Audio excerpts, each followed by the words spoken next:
Hi everyone, मैं हूँ श्रुति, psychologist and life coach.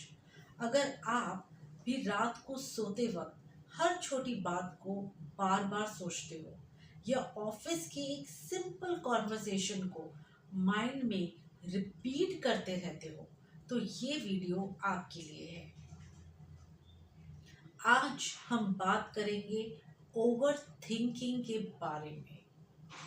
क्यों होता है ऐसा, कैसे पहचाने और सबसे इम्पोर्टेंट कैसे निकले इससे प्रैक्टिकल टूल्स के थ्रू। सबसे पहले मैं बात करूंगी व्हाट इज ओवर थिंकिंग। तो ओवर थिंकिंग का मतलब क्या है? बेसिकली जब हम किसी एक सिचुएशन को माइंड में बार बार रिपीट करते हैं और उसका सल्यूशन नहीं निकालते, सिर्फ उसमें उलझते ही चले जाते हैं, तो इसको कहते हैं ओवर थिंकिंग। फॉर एग्जाम्पल, कल बॉस ने कुछ कहा और हम बार बार सोच रहे हैं मुझसे क्या गलती हो गई, वो मुझसे नाराज तो नहीं है। और आप खुद को ही अपनी इस एंजाइटी में और भी ज़्यादा फंसते जा रहे हैं। और ये सिर्फ काम तक ही सीमित नहीं है, ये आपके रिलेशनशिप्स, फैमिली इश्यूज, फ्यूचर्स, इस सब को इफेक्ट कर रहा है। क्या साइंस है? What are the symptoms of over thinking? आपको कैसे पता चलेगा? चलो इन साइंस के बारे में कुछ मैं आपको बताती हूँ।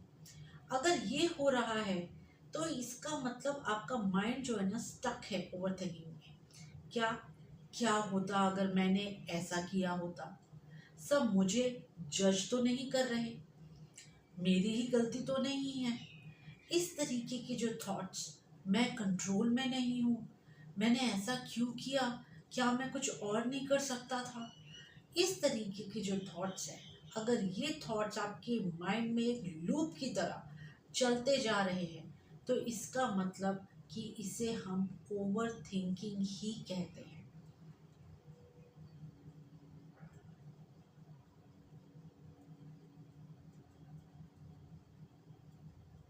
अब आप पूछेंगे कि हम ओवर थिंक क्यों कर रहे हैं? मैं स्टॉप होना चाहता हूँ लेकिन मैं ओवर थिंकिंग करी क्यों ना?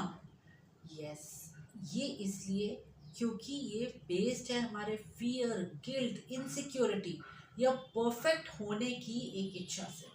हम सबको लगता है कि अगर हम ज़्यादा सोचेंगे तो हम एक बेटर डिसीजन लेंगे, बट एक्चुअली ऐसा नहीं है। ज़्यादा सोचने से हम कभी कभी स्टक हो जाते हैं और हमारा जो ब्रेन है वो हमें प्रोटेक्ट करने के लिए शुरू में एंजाइटी क्रिएट करता है, लेकिन बाद में हम इसी एंजाइटी में फंस जाते हैं।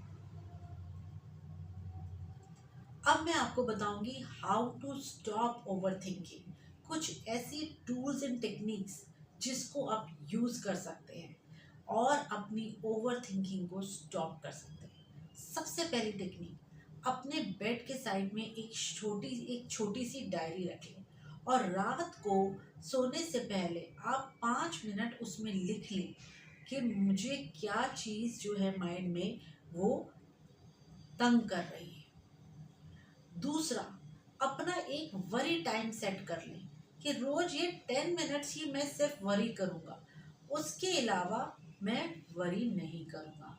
इससे क्या होगा, आप अपने माइंड को एक सिग्नल देंगे कि ये टाइम जो है वरी टाइम नहीं है। थर्ड टेक्निक, ग्राउंडिंग टेक्निक, 5 4 3 2 1, जिसमें 5 चीजें देखो, 4 चीजों को छुओ, 3 चीजें सुनो, 2 चीजों को महसूस करो और एक चीज को टेस्ट करो। ये टेक्निक आपको अपने प्रेजेंट मोमेंट के अंदर ले आती है। चौथा तरीका है मूवमेंट एंड माइंडफुलनेस, यानी थोड़ा सा वॉक करना, योगा या ब्रेथ वर्क करना। इससे हमारा माइंड और बॉडी जो है वो कनेक्ट होता है और हमें अपने प्रेजेंट मोमेंट में लेकर आता है। पांचवा तरीका कि आप इसके बारे में किसी से बात करें, आप एक थेरेपिस्ट कोच से इसके बारे में बात करें कि क्या है जो मुझे बार बार रिपीटेडली मुझे तंग कर रहा है।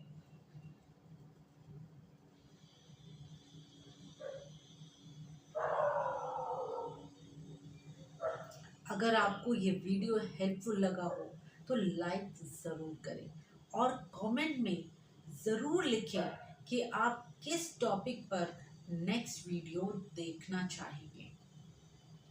और अगर आपको लगता है कि आपको किसी से बात करनी चाहिए अपनी ओवरथिंकिंग या किसी भी अपने मेंटल हेल्थ इशू को लेके, तो प्लीज़ मुझे डीएम करें और जो डिस्क्रिप्शन में मैंने आपको लिंक दिया है उससे आप सेशन बुक कर सकते हैं। Till then, breathe, relax and remember, आप अपने थॉट्स नहीं हैं, आप उससे बहुत कुछ ज़्यादा हैं। So thank you so much, मिलते हैं नेक्स्ट वीडियो में।